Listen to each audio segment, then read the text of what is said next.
Esse episódio é oferecimento da Journey Insights. Eles são uma consultoria especializada em CRM, dados e experiência do cliente. Basicamente, eles ajudam a integrar tecnologia, estratégia à operação e transformam a omnicanalidade em realidade. Fala, galera!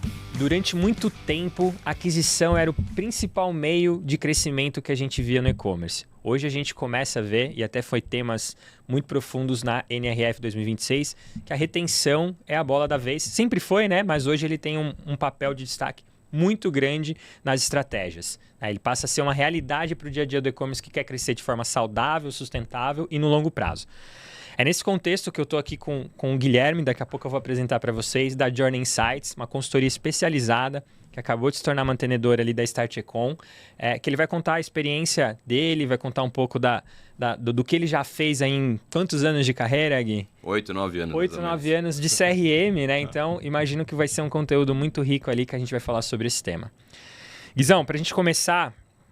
Cara, me conta um pouquinho aí sobre você, sobre a sua história ali. Eu já ouvi algumas coisas ali. A única coisa que eu não gostei é que é palmeirense, mas te releva isso. Conta um pouquinho aí pra galera conhecer a sua história aí que vai ouvir a gente. Pô, legal. Primeiro, prazer estar aqui com você, prazer estar aqui com a Start Econ.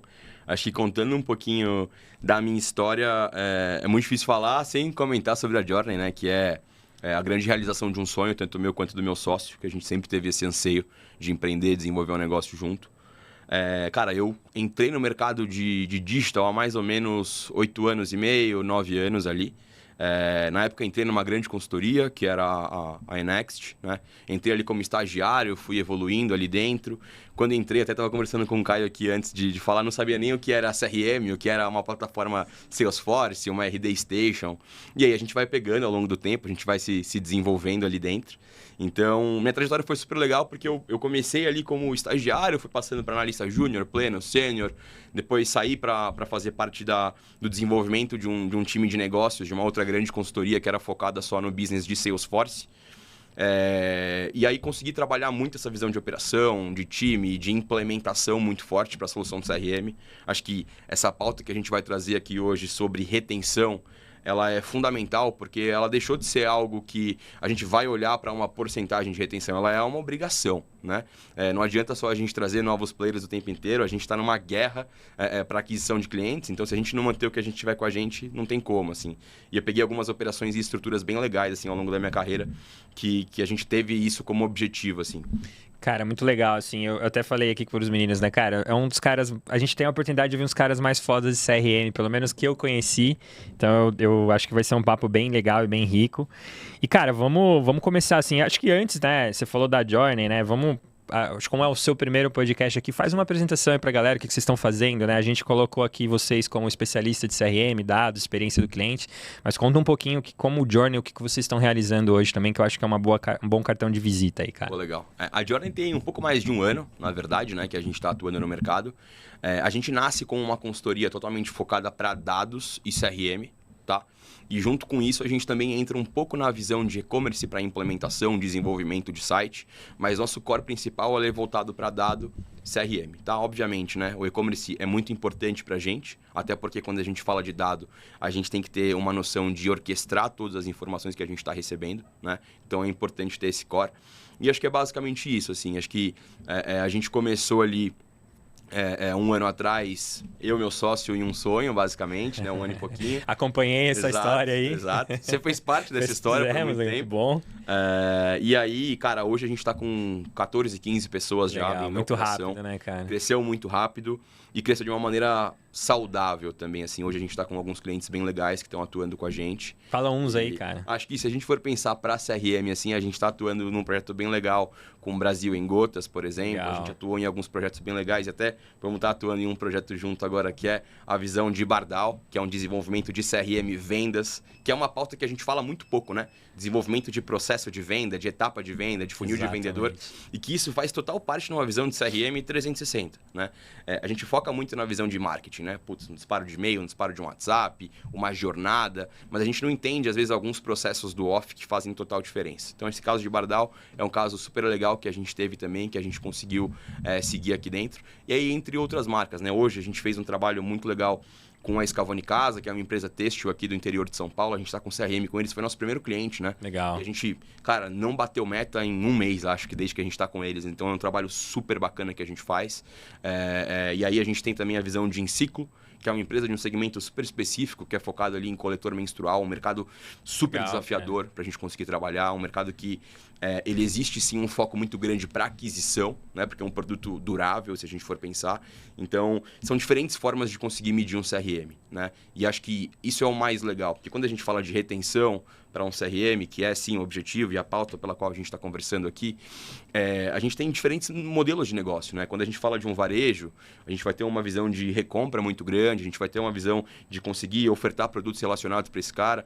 E quando a gente fala de serviço, é uma retenção muito mais focada em relacionamento, né? Uma visão muito mais focada em aplicações dentro do negócio dele, como um trabalho que a gente desenvolveu mesmo para a Enotas, que foi um trabalho super bacana, muito legal, cara. De jornada, de construir um relacionamento com um contador, né? São algumas visões que não são tão tangíveis, né? Mas você vai nutrindo esse contato, né? E vai realmente entendendo que ele é uma pessoa individualizada, que não adianta eu fazer qualquer tipo de comunicação, uma comunicação generalista para esse cara, que não vai fazer sentido, não vai fechar conta, o conteúdo não vai ser relevante para ele.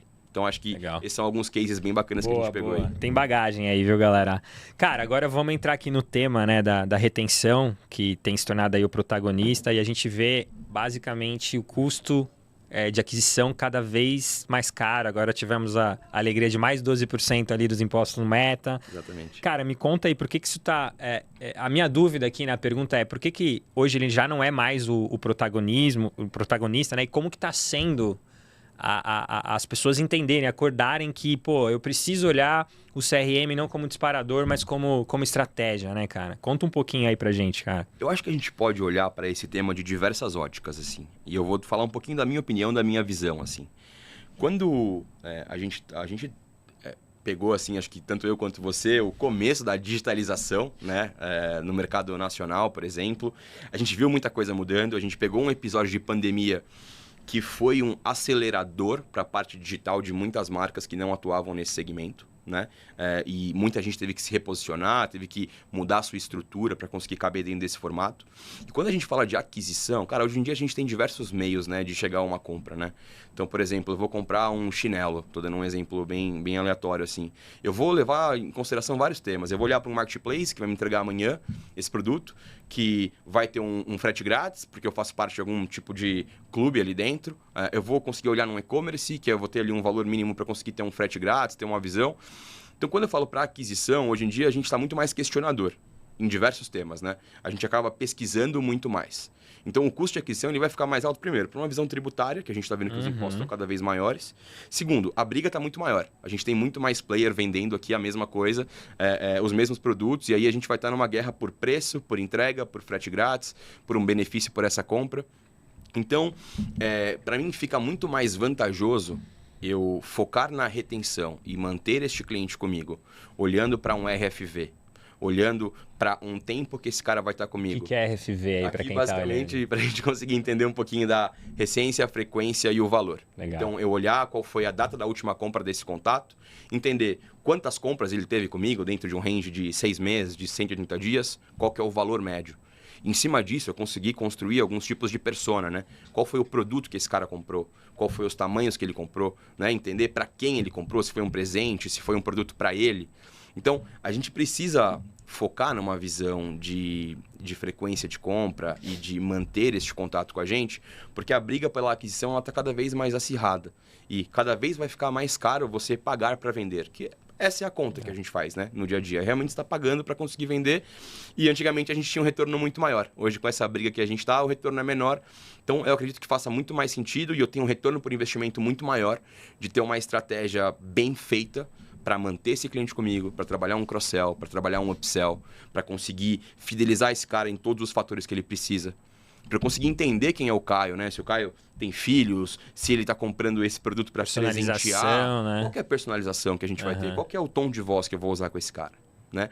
Antigamente a gente trabalhou com marcas bem legais, assim, Eu tive uma experiência super legal com a LG, por exemplo, com a LG Electronics, que eu coordenei ali um projeto que era focado em 8 países a nível Latam, né?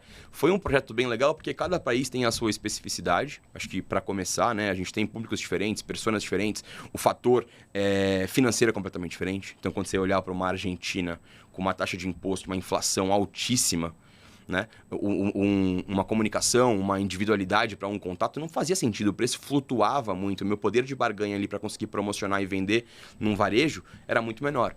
Mas quando a gente fala do Brasil, por exemplo, para alguns públicos em específico, um cara que fez uma compra de uma televisão, de uma caixa de som, um cara que comprou um home, por exemplo, a gente consegue orquestrar isso e ter uma visão de expectativa, né? E até entender essa pessoa, né? Se a gente está vendo que o cara comprou uma geladeira, ele comprou uma máquina de lavar, ele comprou uma televisão, provavelmente ele está numa fase que ele está montando a casa dele, está montando um apartamento. Então, quais são os outros fatores que eu consigo ter, né? Cara, esse ponto é super relevante. Eu falo muito... a gente tem clientes que têm ciclos super curtos de recompra, 30 dias, às vezes 15, e, sei lá, um papel de parede, por exemplo, que às vezes é 6... A gente puxou lá 6 meses, 1 ano, né? E olhe lá, né? Como que é isso aí, cara? É o que você falou, né? Que estratégia você recomenda para quem trabalha com esses ciclos, né? Para você... Porque a retenção, eu entendo que desse cara é o pilar, né? Sim. E aí a recompra? Como é que é o relacionamento aí desse cara? Quando você vai olhar para eletroeletrônico como um todo, que foi o caso que eu falei aqui inicialmente, a gente tem um desafio muito grande de entender qual que é o objetivo desse cara e o que ele tem como expectativa. Né? É muito difícil eu comprar uma televisão para minha sala e querer recomprar esse produto daqui 6 meses. Quando você for lá em casa, a minha TV foi a primeira do casamento, tem 13 anos, não tem nem Smart TV, é uma LG, tá lá. Tá lá. E a gente não vai trocar, né? Porque você vai mudar, você vai comprar aqueles Chromecast, você vai plugar na TV e tá tudo certo, fiz ela virar Smart. É muito difícil, né? A não ser que ela queime, se tem algum problema. Então isso é muito claro, assim. Um cara que comprou uma geladeira, acho que esse é o melhor dos exemplos, né? Porque a televisão ele pode mudar para um apartamento maior, colocar um monitor no escritório, colocar uma televisão no quarto, ainda eu consigo brincar um pouco mais com isso. Mas uma geladeira, o que esse contato vai comprar ela novamente, né? Tipo, não faz sentido, né? A não ser que ele tenha uma casa na praia, que, né, não muda muito. Então, é muito entender o objetivo dele. De uma forma geral, o mais importante é a gente entender qual que é o momento de vida dele. Então, perfeito, ele comprou uma geladeira comigo. Primeiro eu tenho que ter uma visão de NPS.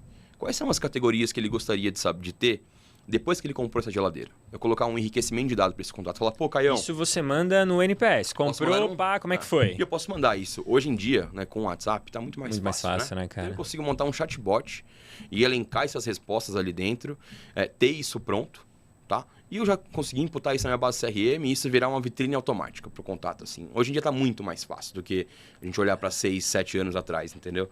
Então, eu te mandei uma geladeira. Cara, eu vou te perguntar primeiro do meu serviço. A entrega foi boa? Foi legal. Certo. A instalação que você contratou comigo foi boa? Foi legal. Então, beleza, já tenho 2 pilares importantes. Conseguir alinhar a expectativa de entrega e conseguir alinhar a expectativa do serviço que eu estou ofertando para poder fazer uma instalação. Ótimo. Depois, qual que é o próximo passo? Puta, Caio, cara, você está aqui na minha base, eu vi que você abre meus e-mails, você tem uma interação legal comigo. O que você tem como expectativa? Quais são os produtos que você olha aqui, as categorias que você gostaria de receber mais? Putz, eu gostaria de receber mais sobre uma caixa de som, eu gostaria de receber mais sobre uma televisão, gostaria de receber mais sobre tal produto. E em cima disso eu personalizar a sua experiência. Assim, não faz sentido mais para qualquer tipo de segmento, tá? Eu disparar um e-mail igual um folheto que a gente vê na Casas Bahia, catálogo, sabe? Né, que eu tenho ali todos os produtos que estão com desconto. Isso não faz sentido. Faz sentido muito mais eu personalizar a sua experiência e te ofertar o que você busca, com o tom de voz certo, na cadência certa. E se você me falar, puta, Gui, cara, eu não quero receber e-mail todos os dias. Cara, esse ponto é muito, muito legal, que eu passei por isso há 2 semanas, a gente perdeu um cliente. E teve vários motivos lá, mas a gente reduziu o disparo dele de 1,5 milhão para 500 mil. E vendeu, sei lá, 30, 40 mil reais a mais. Sim. Só que na cabeça deles, né, a gente não tá... como que eu posso te dizer, né? Puta, a gente tá deixando o dinheiro na mesa. Mas não, a gente tá aumentando, tá limpando a base. Cara... E aí até conecto com a próxima pergunta, né? Você falou aí de experiência, de coletar mais dados, né? Mas, cara, onde que tá a falha ali do CRM, né? E não falando do disparador de e-mail, do CRM, você falou disso, né? O integrar, puxar um WhatsApp, pegar mais dados e fazer disso um enriquecimento. Mas onde que as empresas estão falhando quando eles pensam, vou fazer minha estratégia de CRM, cara? Ao meu ver, a minha resposta vai ser meio óbvia para muita gente, mas, ao meu ver, o grande erro de um CRM hoje está na forma com a qual você centraliza os seus dados. Acho que esse que é o principal ponto. Tudo, né? Eu tenho que ter uma visibilidade da performance de uma pessoa unificada. Eu tenho que saber quem é o Caio, quantos anos ele tem. Eu tenho que saber qual é o histórico de compra dele na minha loja física, qual é a história de compra que ele teve comigo na minha loja online. Eu tenho que entender qual foi a última vez que ele comprou comigo, quais categorias ele comprou. Eu tenho que entender todos esses momentos. Eu tenho que ter um relacionamento construído com você. Né? E aí isso entra muito numa visão que a gente sabe que é meio que CDP, né? Da gente ter uma plataforma customizada, plugada para ter uma visão única do cliente. Parece ser simples, a gente sabe que não. Tem muita... Hoje a gente enfrenta algumas dificuldades com alguns sistemas um pouco mais engessados e é uma dor de cabeça que a gente tem com certeza na Journey e você deve passar por isso. Cara, que passando por isso. Que é realmente a gente ter uma visão de desenvolvimento e ter produtos de integração que façam sentido, né? Para esse cliente final. Então, assim, eu acho que o principal ponto é esse. É a gente conseguir ter uma visão única e personalizada dos nossos clientes. O canal, a tecnologia, isso vai ser com teste. Então, mas aí isso entra numa discussão... eu vi uma vez um case da Renner, por exemplo, que ele tem um baita de um CDP lá, né? Tudo unificado, que se eu for na loja, ele já vai saber quem é o Caio, por geolocalização, vai me mandar um push, ele consegue unificar. Cara, mas hoje eu vejo ali no nosso dia a dia e também um pouco mais no mundo real, a Renner, a gente tem pouquíssimas no Brasil. Cara, tem tecnologia para um varejista de 500, 1 milhão, uma marca que está ali, pô, tô rampando para 1 milha. Essa tecnologia, ela é simples, ela é acessível? Essa é a palavra que eu estava procurando? Eu acho que no momento que a gente tem tecnologia para todo mundo, tá? A grande questão é que eu sinto que muitas vezes a gente não prioriza tanto ter um BI, uma pessoa de inteligência de dados, para conseguir acompanhar essa visão. Da mesma forma que a gente tem um analista de mídia que está focado em aquisição, que vai estar focado em performance em si, o analista de dados é uma coisa que ela é meio que obrigatória. É importante a gente ter isso. Legal. Que é um cara que vai simplesmente correlacionar essas visões, tratar esses dados. E assim, você não precisa ter a melhor ferramenta do mundo, a ferramenta mais cara do mundo.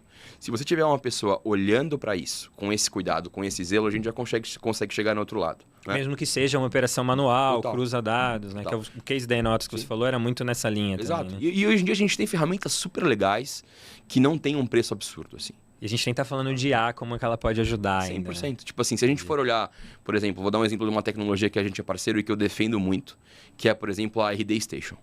A RD Station é uma solução que, cara, ela não é absurdamente cara, ela entrega muito valor, ela dá muita possibilidade de eu conseguir integrar visões diferentes, frentes diferentes. Ela já tem um plugin para chatbot, que foi com a aquisição da Talos lá, que, cara, é uma ferramenta que funciona muito bem. A visão de CRM deles funciona muito bem. E existem inúmeras outras. A gente tem ali a HubSpot, que mega cumpre com papel. Né? E aí mesmo para um e-commerce? Mesmo. Assim, a HubSpot hoje ela vai focar muito mais numa visão de CRM de vendas. Né? Ela vai focar muito mais numa visão de CRM de vendas. Mas ela consegue ofertar muito. Eu consigo montar jornadas mega personalizadas para o meu CRM de vendas dentro de uma visão de HubSpot. Né? Para uma visão de e-commerce, acho que talvez a RD abrigue um pouco mais, abrace um pouco mais essa frente. Mas existem outras milhões de plataformas, assim, que não os big players, né? Porque a gente sabe que uma Salesforce, a gente não precisa nem falar do que ela entrega, né? Cara, ferramenta número 1 de CRM do mundo, assim. Tipo, não tem como a gente falar algo. Mas hoje em dia tem milhões de plataformas que são muito boas no Brasil e que marcas pequenas e médias conseguem sim ter uma estrutura de dado, conseguem sim conseguir pensar fora da caixa e ter uma visão de IA, por exemplo, com agentes, a gente já vê muitas plataformas assim, e que entregam super bem. Então, acho que aí a dica é você, cara, ter uma visão centralizada do cliente, não do seu negócio. É do cliente, é como que eu consigo centralizar esses dados e trocar ele em todas as jornadas. Esse 100%. E assim, Legal. E entender que você não vai falar com todo mundo da mesma forma. Né? Quando você está num processo de negociação com um cliente, você não fala da mesma forma que você está falando com um cliente que é ativo, porque você sabe que são tons de voz diferentes, são momentos diferentes do funil, o relacionamento está muito mais bem traçado. O meu tom de voz ele tem que ser adaptado. Óbvio, quando um cliente acabou de entrar na minha base, fiz uma captação de leads, ele entrou ali para uma jornada de boas-vindas, independente do canal, estou usando WhatsApp, e-mail, independente da frente, vai ser uma mensagem mais generalista. Eu ainda não sei muita coisa sobre esse cara, eu ainda não sei qual é o perfil dele. E aí você usa isso como gatilho para enriquecer, Mas né? conforme ele foi seguindo na minha jornada, não basta mais eu enviar um broadcast todos os dias com ofertas. Cara, isso é um ponto para mim que isso pega muito e é uma dica até legal da gente levar aqui pro pessoal que vai nos escutar, né? Tipo, como que eu enriqueço esse dado, assim? Porque para mim sempre tem um desafio, né? Tem várias formas, broadcast que é o envio ali, né? Mas como que é o processo de enriquecimento? Detalha isso aí, porque eu acho que isso vai ajudar muita gente aí, cara. O processo de enriquecimento ele pode ser feito de diversas formas. Acho que uma delas é uma maneira meio que orgânica, porque o usuário vai me dizer aquilo que ele quer. Ele vai ter uma resposta numa campanha de WhatsApp, ele vai ter um retorno em cima de um pedido que ele efetuou, eu vou ter uma percepção de marca, uma reação que ele vai ter ali dentro do meu social media, por exemplo, nas minhas ativações, e eu posso ser mais específico de fornecer para ele caminhos de ele me contar mais sobre ele e ele ter esse benefício. Usando um exemplo claro, eu consegui rodar uma landing page de enriquecimento de dado dentro de uma campanha de e-mail, dentro de um WhatsApp, ou por chatbot. O cara me contar um pouco mais sobre ele, qual é o objetivo dele, o que ele quer com a minha marca, né? Se ele só tá ali porque ele quer um desconto para conseguir fazer uma primeira compra. Isso já é um cara que ele tá no seu funil, ele já é comprador? Não, uma pessoa nova, eu vou fazer ele navegar... Eu preciso olhar uma pessoa nova, assim. Acho que a gente tem que ter um nível de entendimento que as pessoas novas a gente já tem que tratar dessa forma. Porque a pessoa nova, tudo bem, ela tá no momento de conhecer a marca. O primeiro ponto que a gente vai levar em consideração, e aí eu até te pergunto também esse tema, quando você está comprando algum produto em específico, o primeiro pilar que você vai olhar é para preço. Com esse crescimento de marketplace ainda que a gente tem... Dependendo do produto que você... E com a rapidez que os marketplaces estão entregando hoje no Brasil, né? Então, assim, você sempre vai olhar para o preço. A nossa tomada de decisão, ela não é mais tão impulsiva. Né? A nossa tomada de decisão ela é muito mais embasada no que é bom pra gente, o tempo de entrega e o preço. Ah, mas no marketplace está R$10 mais caro muitas vezes, mas ele me garante que ele entrega amanhã. E eu vou ter uma viagem na sexta-feira. Você já tem um input muito rico, que é, imediatismo da pessoa ali. 100%. Pô, irado esse. Acho que isso é um ponto muito importante, assim, tipo, eu fui viajar agora no final do ano com a minha família e eu precisava comprar... O que foi que eu comprei? Eu comprei um perfume, foi isso. E aí eu precisava comprar um perfume, eu vi numa grande empresa revendedora de perfume. E, cara, eu falei, vou jogar no Mercado Livre. Mentira, vou jogar no Google. Joguei no Google, aí eu vi lá, Mercado Livre. Abri, vi a nota da loja, vi como é que era. Me entrega amanhã, às 8 horas da manhã. Eu ia viajar na quinta. Eu comprei no Mercado Livre, no dia seguinte, às 10 horas da manhã eu tava na minha casa e fui embora. Caramba, cara. Bizarro, então, assim, né?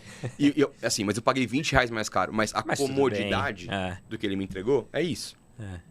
Então, acho que esse é um outro ponto também, já saindo um pouco da visão de CRM, mas que faz parte do CRM, o fator logístico para um e-commerce, tempo de entrega, a qualidade da minha entrega, como isso vai ser entregue, se eu vou conseguir retirar numa loja física.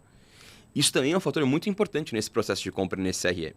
Porque às vezes o cara não está incomodado em pagar R$30 mais caro, desde que o produto chegue quando ele precisa que chegue. Cara, você falou um ponto ali, a logística, a experiência, falou de loja física e tal. A omnicanalidade, né? Hoje, quando você vai pensar numa estratégia, a gente passa muito de um lojista físico versus o online. Não mistura, não... Cara, mas o que é a omnicanalidade, né? Para o que tem loja física, para o que está em marketplace, para o que tem um app, para o que tem, sei lá, uma flagship. Como que é isso no CRM? É melhor? É pior? O que você dá de dica para quem tem esse cenário de vários pontos de contato? Ao meu ver, o Omni, em algum momento, ele já foi uma ideia que a gente vendia como um sonho. E hoje, a omnicanalidade ela já é uma realidade, 100%. Uma empresa que está atuando na loja física, no e-commerce, que tem um ponto de retirada, que está no marketplace, ele tem que ter as estratégias alinhadas para cada um dos canais e das frentes que eles têm, mas eles têm que ter um objetivo que isso tem que se conversar. Acho que esse é o ponto principal. Hoje, a gente até estava em Fortaleza na semana passada, que a gente está conversando com um cliente de lá, de varejo de moda, né? Super legal. Eles estão com loja física, eles têm acho que 6 ou 7 lojas no Nordeste. Eles têm o site também hoje e eles têm uma frente de cartão de crédito. Legal. Que eles fazem ali algumas visões de, basicamente, linha de crédito para os clientes, muito próximo como a Renner, como grandes marcas fazem, assim. E o desafio deles era realmente integrar essas frentes. E aí entra na visão de dados, mais uma vez. Para eu conseguir ter uma omnicanalidade que funcione, eu tenho que construir uma visão de dados interessante. Show. Para oferecer o cartão para o cliente, eu preciso entender o comportamento. Eu tenho que saber qual que é o comportamento dele, eu tenho que entender como é que foram as últimas compras dele, eu tenho que entender o que ele comprou das últimas vezes, né? Então, acho que a visão dos dados, ela passa por tudo isso. E a omnicanalidade, ela vai funcionar e agrupar melhor se eu tiver todas as origens certas. Muito bom, cara. E aí, voltando aqui, né? É muito legal que a gente tem vários temas dentro do tema, né? E aí o WhatsApp, né? A gente entra ali como... A gente tem visto... Eu, pelo menos, tenho visto muita gente dando all-in. Cara, nossa estratégia de CRM é o WhatsApp. Sim. Né? Como que ele tá... Ele é o canal hoje principal. Eu vejo gente falando, por conversão 6 vezes maior do que um e-mail e tal. A gente vem naquela sempre... o e-mail morreu, né? Não, mas nunca morre, né? Mas como que ele entra ali? É o canal principal? Ele é o cara que gera valor hoje, de verdade? Ele é um pedaço da jornada? Como que a gente tem que tratar o WhatsApp nessa estratégia de CRM? Cara, eu acho que o WhatsApp veio para mudar muito a forma que o CRM se comunica, assim. O WhatsApp tem algumas peculiaridades. Eu sou muito cauteloso para falar de WhatsApp. Eu acho que é o canal que gera mais retorno hoje. Isso com certeza. Legal. Em grandes, assim, acho que em 70%, 80% dos casos, principalmente para varejo, óbvio, é um canal que ele vai gerar uma efetividade, uma conversão muito maior. Porque ele é um canal que eu costumo falar que ele é hipodérmico, né? Você pode passar o dia, está trabalhando, está em uma reunião, está em outra reunião, você não olha o seu e-mail a cada 1 hora.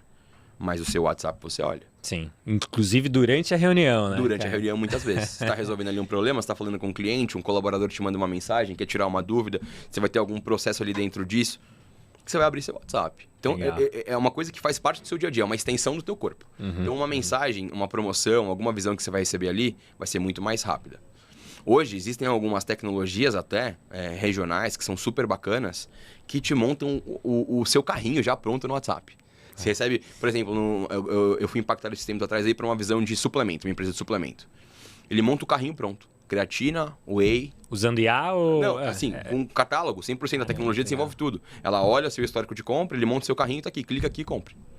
Você já clica no botão, você já tá no carrinho. Ou seja, uma conversa, a gente de fato começa a usar IA ali para uso com os dados do cliente. Eu acho que o WhatsApp é incrível. Eu só tenho um pouco de cuidado, porque o WhatsApp é uma faca de 2 gumes, assim. Da mesma forma que ele é um canal hipodérmico e eu tenho um poder muito grande de conversão, ele é um canal hipodérmico, eu tenho um problema muito grande de ter uma rusa de relacionamento.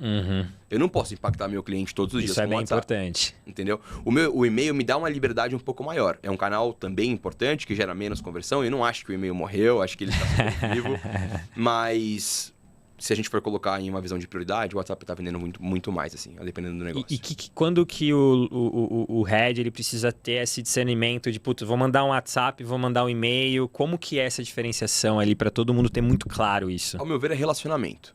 É aceite ou não aceite. Primeiro, eu vou captar uma visão de opt-in desse cara via WhatsApp e ele já tá me dando uma liberdade para conseguir me comunicar com ele. Beleza, tá, aceitou. Aceitou. Então, eu posso me comunicar com esse contato. Legal. Vou ter disparo com ele, disparei uma vez, como é que foi a abertura, como é que ele caminhou, ele clicou no meu link, ele fez uma compra. O cara que comprou comigo pro WhatsApp, eu já vou saber que minha ferramenta de retenção dele, eu vou tentar sempre usar o WhatsApp. Você prioriza o canal. Eu vou priorizar o canal que ele comprou. Legal. Entendeu? Acho que esse já é uma visão que isso vai se provar. Mas, por exemplo, eu posso mandar informativo, igual às vezes pego um e-commerce de moda, vou mandar lançamento, nova coleção, não necessariamente estou querendo vender, eu estou informando, né, para base, etc. Com certeza.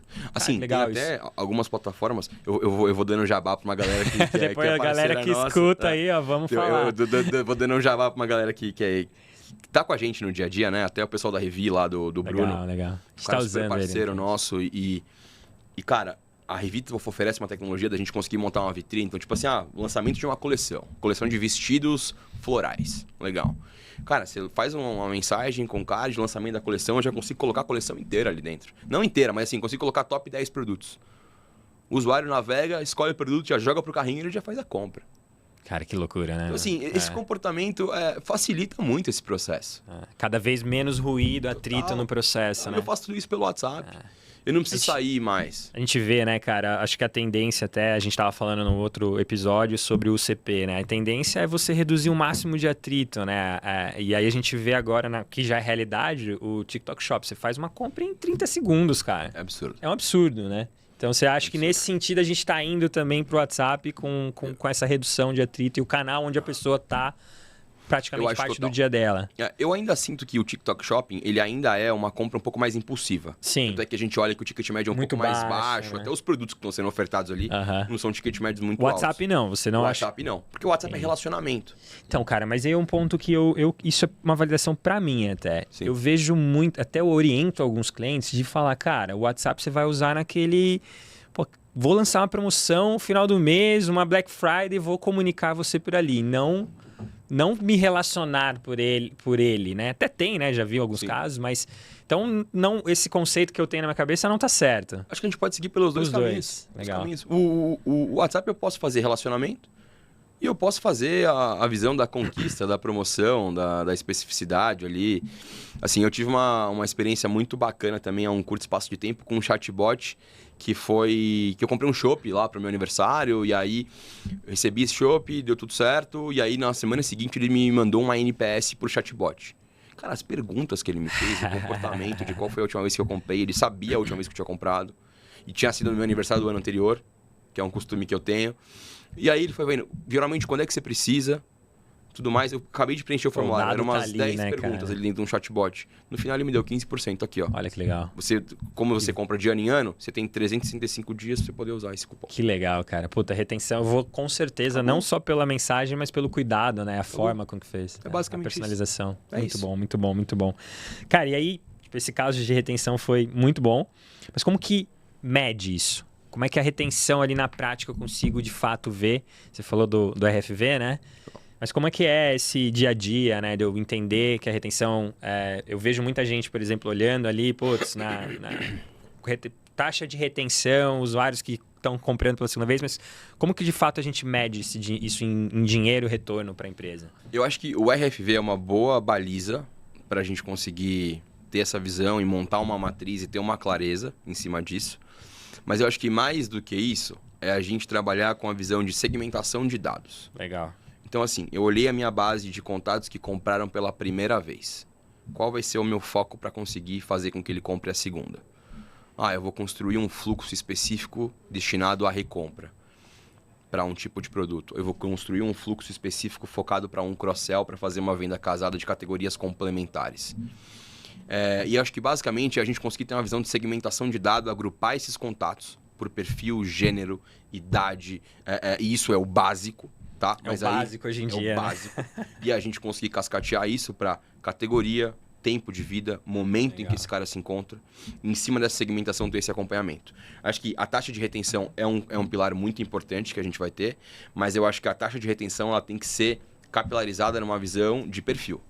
Então, dentro do meu perfil, dentro de uma visão de persona, eu tenho a persona A, B, C, D. Qual que é a minha taxa de retenção para a persona A, para B, para C, para D? Dentro disso, quais são as ações específicas que eu posso ter para cada uma dessas pessoas para aumentar a taxa de retenção? Acho que entra muito em torno disso, assim. É óbvio, a gente vai falar de RFV, é uma coisa muito simples. Todo mundo deveria fazer e as plataformas hoje, já fazem, de uma forma geral, já te dão isso pronto. Mas é muito como é que você vai analisar isso. Né? Eu vejo a dificuldade exatamente nisso. Legal, eu tenho lá a matriz, eu sei a porcentagem de quem, mas e aí, o que eu faço? Que tipo de ação? Você entra dentro de uma plataforma lá, você tem lá uma matriz, né? Aí você vai colocando os 50, clientes mais quentes, campeão. Os clientes mais frios. Aí você vai olhar o cliente campeão. Putz, estou disparando para o meu cliente campeão e não está vendendo. Legal, você está disparando do seu cliente campeão a mesma mensagem, porque dentro do seu cliente campeão, você tem 4 perfis diferentes. Então não faz sentido eu disparar para o meu cliente campeão a mesma mensagem. Aí você começa a botar a granularidade dos dados que você tem. Perfeito. Entendi. Então assim, o meu cliente campeão, quantos desses contatos do meu cliente campeão são da região norte? Que eu consigo ter uma negociação de logística de preço de frete que é interessante. Legal. Então eu consigo ter um cupom para esse cara específico ali dentro. No vestuário, meu cliente norte, eu não tenho uma visão de clima bem definida, né? Muito calor o ano inteiro. Então, faz sentido eu colocar para o meu cliente campeão que mora no norte, nordeste, um e-mail com as blusas de moletom que estão em promoção. Lançamento da coleção. Eu tenho clientes campeões que vão comprar o meu lançamento de coleção de inverno do sul, do sudeste. Esses clientes passam por uma visão de clima mais bem definida.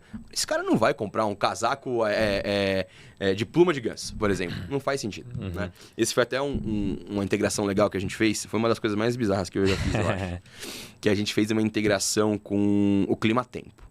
Não foi nem com o Clima Tempo. Foi com uma ferramenta de clima gringa, que liberava uma API ali. Eu consegui fazer uma integração e era para uma empresa que vendia casaco de pluma de ganso, a prova d'água, enfim. E aí a gente conseguiu personalizar uma vitrine de e-mail com base no clima. Caramba. Então a gente olhava para o clima, entendia como ele estava e a gente ofertava uma visão em cima do clima. Que legal, cara. Então pensa você olhar para a sua faixa de clientes campeões, que tem essência, interessante. Sabe que frequência que ele compra. Está com a frequência e o ticket médio dele é alto. Se eu conseguir integrar com uma coisa simples, Vira jornada. consultar uma API de clima, eu já consigo ter uma comunicação diferente para o meu cliente campeão. Que legal, que legal. E a mesma coisa para o meu cliente que está em um risco de churn. Né? Então, acho que é um pouco disso, assim. E que dica que você dá para o pessoal? Assim, você falou de vários níveis de dados para você olhar, mas, putz, eu sei que na prática, né, o dado tá ali. Sim. Mas o que evidencia de, cara, eu preciso ter um olhar por região, por exemplo. Eu preciso ter um olhar por persona. O que é o que gera esse estalo ali no head de e-commerce para ele começar a ter esse nível de granularidade? Você falou lá do BI, né? Mas, pô, Sim. como é que começa, né? Acho que primeiro é entender o segmento que você está. É muito importante, né? Você entender se está no segmento de eletrônico, seu tempo médio de recompra vai ser diferente. Se eu estou no segmento de vestuário, vai ser mais rápido. É entender o seu segmento. E aí, cada um vai estar ali dentro do seu quadrado e vai conseguir entender isso. Depois, entender dentro do seu segmento quais são os tipos de persona que você tem que fazem sentido para sua marca. E quais são os momentos que eles têm. Acho que esse é o principal ponto. O RFV foi o que eu falei, é uma coisa muito básica. Mas se você conseguir montar um RFV básico e ter uma visibilidade do que esse contato tem como expectativa, ter uma comunicação com ele diária, entender quais foram todas as aquisições que ele teve, os engajamentos que ele apresentou com a sua marca, independente do canal, isso já é um caminho para conseguir seguir e a gente ter uma personalização para esse cara. O principal ponto que eu falo, assim, acho que para qualquer head de e-commerce, para qualquer dono de marca de pequeno, médio porte, não faz mais sentido disparar mais sem disparar certo. Volume não é qualidade. O volume nem sempre é qualidade. Legal. Nem todas as marcas são uma Apple que se vendem sozinha. Exato. Entendeu? Então, faz muito mais sentido entender o que você quer do que eu disparar mais. Acho que essa que é a mensagem, assim. Que aí a gente volta para o tema personalização. Total. Isso é o rico do jogo, né? Eu consegui o máximo possível personalizar. 100%. Cara, eu tive uma experiência, né? Talvez para os números é proporcional mas eu achei muito, muito, muito grande para mim. Tipo, a gente mandou uma vez, tinha um cliente de moda, high ticket, e a gente falou, último dia do mês, estamos precisando de dinheiro de todos os canais, mídia não vai, já deu o que tinha que dar. Pega os clientes VIP, né, os campeões, Sim. E a gente chegou lá, fiz uma segmentação muito simples. Perto da loja, a física dele, ticket e a recência, a frequência, né, que a gente colocou lá. Deu 120 pessoas. Cara, vamos testar, né? Sim. 120 pessoas. Cara, vendeu mais de 10 mil reais, um disparo de e-mail. Para 120 pessoas. O que me espantou é um produto extremamente ticket alto. Estava falando de uma camiseta de 700 reais, assim. E falou, cara, bizarro. Tipo, eu sei que tem muito mais por isso, mas, foi 120 pessoas. É muito pouco quando a gente fala para um disparo por e-mail. Cara, eu vou te contar uma história muito boa. Essa vai assim... humilhar meus números agora, Não. Mas é um case muito legal, assim. Isso eu achei bizarro. Pode ter sido sorte, mas a sorte acompanha os competentes. É isso. Então vamos pensar. Tipo, a gente tava numa Black Friday com um cliente de eletrônico e o cliente tinha uma televisão que custava 60 mil reais. Nossa. Tipo assim, ele tinha, 5 no estoque, que vieram 5 pro Brasil. E não vendeu o ano inteiro. A gente pegou lá, a base dos caras era gigantesca. Eles tinham uma ferramenta de CDP. Olhou todos os clientes que engajaram nos conteúdos que a gente fez de lançamento dessa televisão. Deu 1.000 clientes. Quantos desses 1.000 clientes são clientes VIP? Que estão dentro de uma visão de essência, frequência e valor acima da média e que são clientes que têm um comportamento de compra legal. Temos esses. Quantos desses clientes navegaram efetivamente na página dessa televisão? Nossa. Aí a gente foi cascateando. Deu tipo 100 pessoas. Aí, quantos desses clientes navegaram nessa página mais de uma vez? Caiu para 50 pessoas. A televisão acho que custava... Você foi construindo um funil, né? A gente pegou e criou um cupom de 10 mil reais de desconto. Caramba. Disparou uma mensagem, sei lá, acho que para 60, 50 pessoas. Vendeu, tipo, 2 aparelhos. 120 no meio. Das 5, vendeu 2 aparelhos. Cara, que loucura. Entendeu? Tipo assim... Ou seja, né, cara? Aí você fala eu falei que você ia humilhar meus números, tipo, né? Você disparou de uma base, sei lá, de 300 mil pessoas, você disparou para 50, 60 e vendeu. Cara, que loucura, que legal. Cara, e uma coisa também nisso... O quão importante você ter um calendário para o CRM, né? Não tá nem na nossa pauta, mas a gente tem trabalhado lá na agência muito essa questão. Calendário. E que esteja integrado. Como é que você recomenda? E é muito difícil, às vezes. Putz, eu vou ficar... a gente teve aniversário de São Paulo. Pô, dá para fazer o final de semana frete grátis? Dá para você brincar com isso para São Paulo e tal? Mas o que ele tem que levar em consideração? E o quanto isso também se conecta com a retenção, né? Você fazer um calendário pensando nisso. Como que é isso aí, Yogi? Assim, o calendário... é algo que para o CRM ele é assim fundamental, né? Ele é um dos pontos principais para você conseguir organizar. Acho que primeiro entender quais são as sazonalidades que eu tenho no mercado, entender as sazonalidades regionais e entender os períodos festivos da minha marca. São vários fatores, né? Esses 3 fatores acho que são os principais, né? Legal. Entender meu aniversário de marca, meu período de troca de coleção, meu período de lançamento de produto, meu período em que eu vou fazer algum tipo de outlet específico para poder queimar um estoque. Eu respeitar o meu tempo de respiro, que a gente costuma falar de Black Friday, que a gente tem sim que dar um tempo de respiro pro contato. Né? E entender que vai existir uma ressaca se eu agressivar muito nesse processo. Então, acho que o calendário ele é fundamental nesse sentido. E a gente entender as regionalidades, né? Legal, entender feriados do Rio de Janeiro, de São Paulo, de Salvador, entender os feriados do Norte, entender como é que a gente caminha em cima disso, ofertar as visões de benefícios exclusivos para esses feriados, para os contatos. Então, acho que é fundamental. E ter um calendário embasado também em fatores que são meio que intangíveis, tipo o tempo, o clima, né? Entender... Que é o que você falou da integração ali com o clima-tempo lá, né? Legal. Basicamente isso. É entendendo esses fatores, assim. E tá acompanhando de perto. Um bom analista de CRM tem que entender que o calendário ele não está escrito em pedra. Eu vou ter oportunidades, eu vou ter memes, eu vou ter brincadeiras, eu vou ter visões de Big Brother que estão rolando ali dentro e que vão dar certo, que vai ter uma piada que eu vou conseguir pegar e colocar num assunto e vou conseguir colocar numa mensagem de WhatsApp e vou conseguir personalizar mais isso para esse contato. Então, acho que o calendário é fundamental. E aí, não é acordei e vou mandar um e-mail, né, cara? Isso é um negócio que me... Não. Falo com muita gente, acredito. A gente está em janeiro de 2026 ainda. Acordei, mando e-mail quando eu acho que tem que mandar. Sim. Muito louco, né, cara? Teste, imagina que é isso. Acho que hoje em dia tem plataformas que já te dão números bem legais, assim, que você já consegue saber dos últimos 10 e-mails que eu mandei pro Caio, qual foi o dia que ele abriu. Ele abriu numa terça-feira e abriu numa quarta. Ele abriu nesses 2 dias que ele tinha um comportamento de abertura. Ou ele abre todos os dias, que é o caso que acontece comigo. Eu abro sempre às 9, 10 da manhã, que é o horário que eu tenho um respiro de manhã cedo para matar minha caixa de entrada, e às 6, 7 da noite. O horário também é super importante. Então, a minha caixa de entrada fica lotada nesses momentos, porque tem muitas tecnologias que já sabem que meu comportamento de abertura de e-mail é nesse período. Que legal, cara. Porque você já consegue personalizar isso. Então, aí você vai pegar, por exemplo, uma sexta-feira, final do dia, um sábado, um domingo, são dias que eu não abro tanto. É sempre mais durante a semana. Então, eu já consigo ter essa visibilidade. E a mesma coisa para o WhatsApp. O WhatsApp eu também já consigo saber a hora da abertura. Já consigo saber a hora que o contato... Ou seja, é um dado que a gente não leva em consideração para montar. Tem que levar. É muito raro. Realmente, eu mesmo que trabalho com isso, cara, não parei para olhar o horário de abertura da e isso WhatsApp. É personalizar. Do e-mail, beleza, né? A gente tem algumas dificuldades, né? Porque a Apple deu uma complicada na gente, né? Porque agora eles já fazem a abertura automática. Mas, no geral, a gente consegue ter bastante coisa. A gente volta sempre pro tema de personalização. E isso é personalização. Né, porque eu posso fazer um envio de promoção geral no momento em que o cara quer receber esse e-mail, no momento em que o cara tem a maior propensão ali. Cara, e qual que é o erro mais comum aí que você... Cara, eu até falei no começo, né? Eu considero você uma autoridade, 10 anos de CRM, é muito tempo. Especialista, né, nisso. O que é o erro mais comum e como que você viu isso evoluindo aí ao longo dessa jornada, Gui? O erro mais comum, para mim, acho que existem alguns, tá? Acho que o primeiro é você, voltando nesse tema, tá? Montar uma visão de disparar mais para todo mundo o tempo inteiro com o mesmo tom de voz, não ter uma visão de segmentação de dado. O erro 2 é eu desgastar o meu relacionamento com o meu cliente. Um erro que eu também acho absurdo é não entender a jornada de compra que esse cara tá, não olhar para o histórico desse cara com a sua marca. Acho que esse é um ponto principal.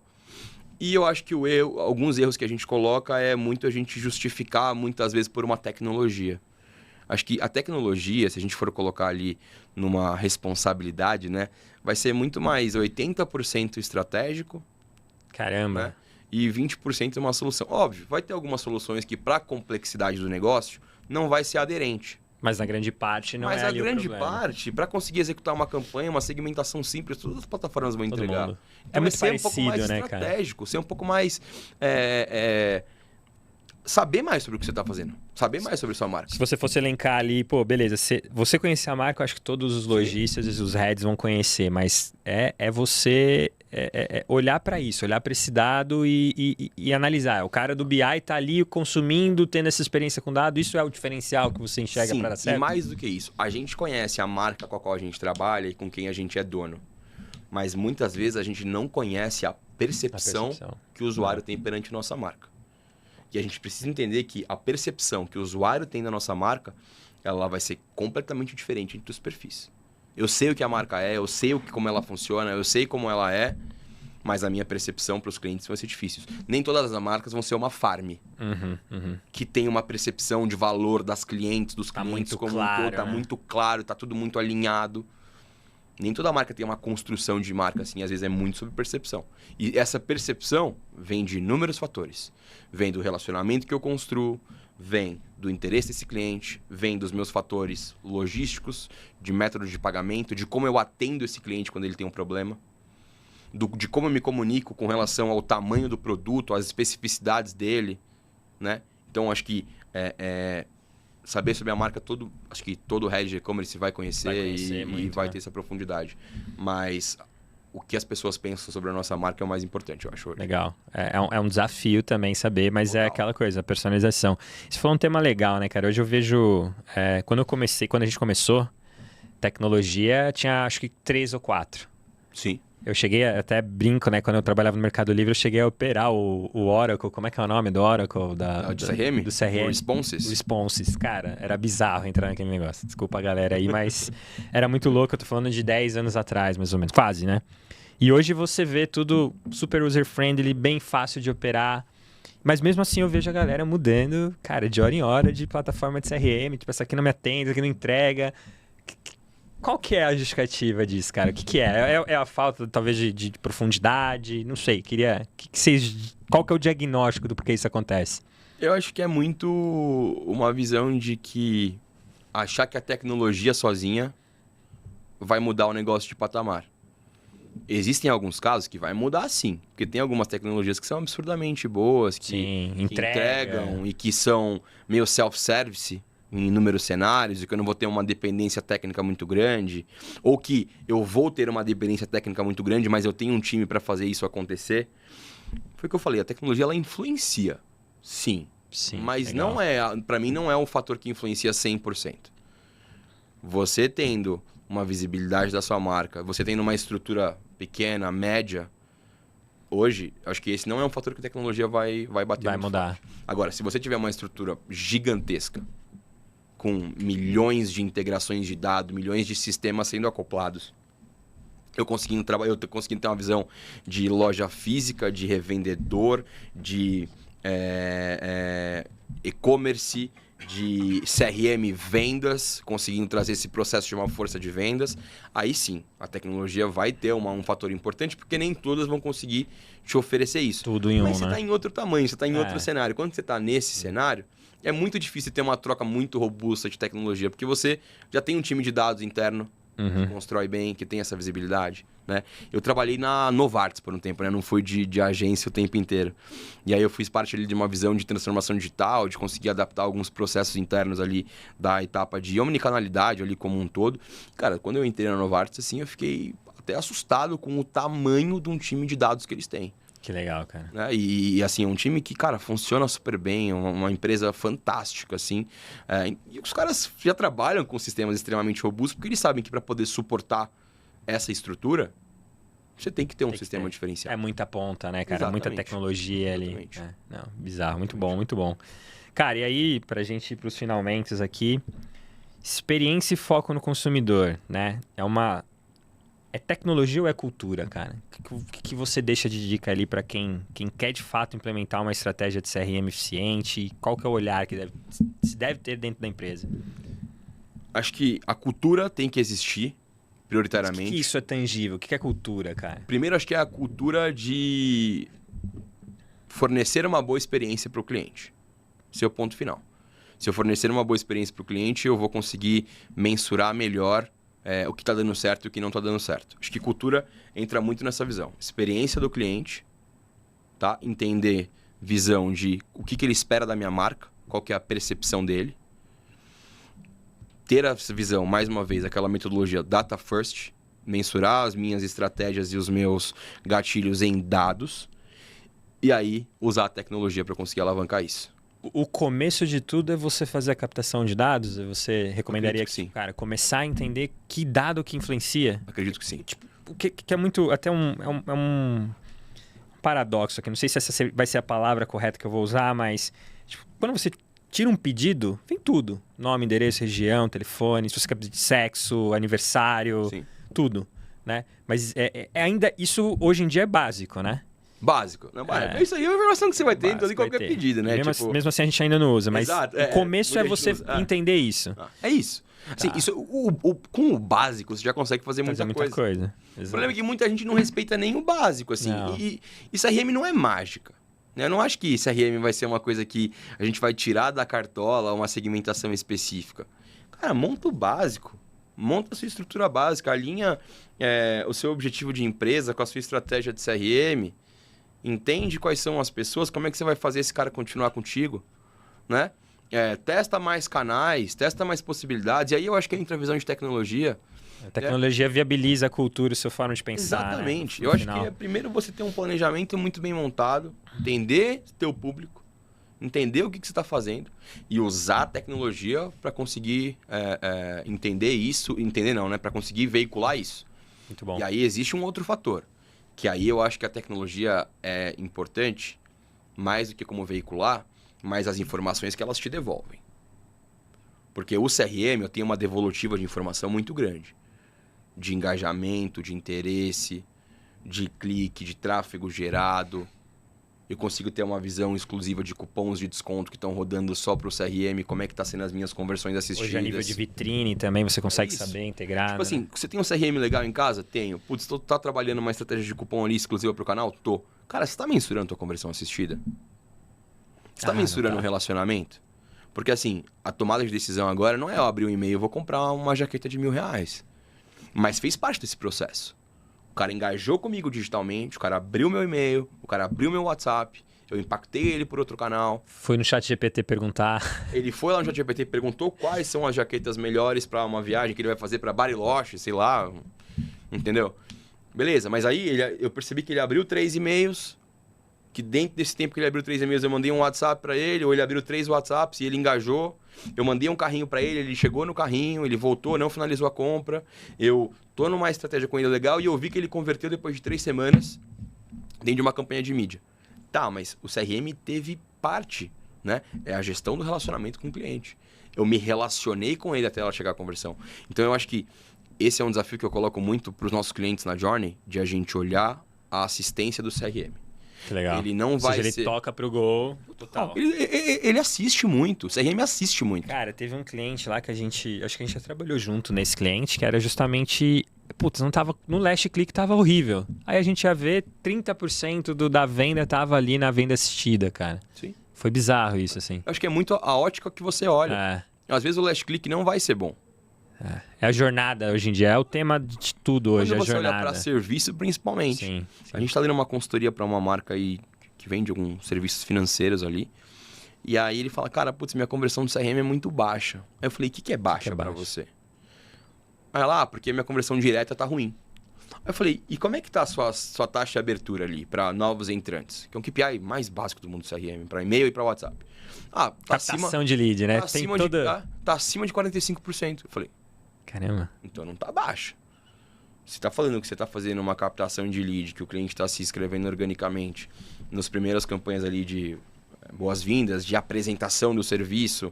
Tô com uma média de 45%. Tá legal, tô conseguindo ter um papel. Quando você entra esse cara numa jornada de ativação, como é que tá? Putz, tá 38%. E aí você começa a quebrar o funil para entender. Você começa a quebrar o funil. Aí você fala assim, legal, o last click não tá bom. Mas como é que tá meu funil do CRM? Como é que eu tô assistindo? A gente tá olhando para a conversão assistida? Aí cara, a gente muito começa bom. a quebrar. Eu acho que é pouquíssimas pessoas que enxergam a venda assistida. A gente até nesse cliente foi até engraçado que a tecnologia que a gente usava não tinha. E a gente começou a falar, cara, a gente precisa reportar, olha o dinheiro que a gente tá colocando na mesa para o cliente, ele não tá vendo isso, ele reporta para a diretoria isso, ele vai cancelar o serviço. Sim. E a gente foi ver, cara, tá aqui, ó, a conversa muda, né? Sim.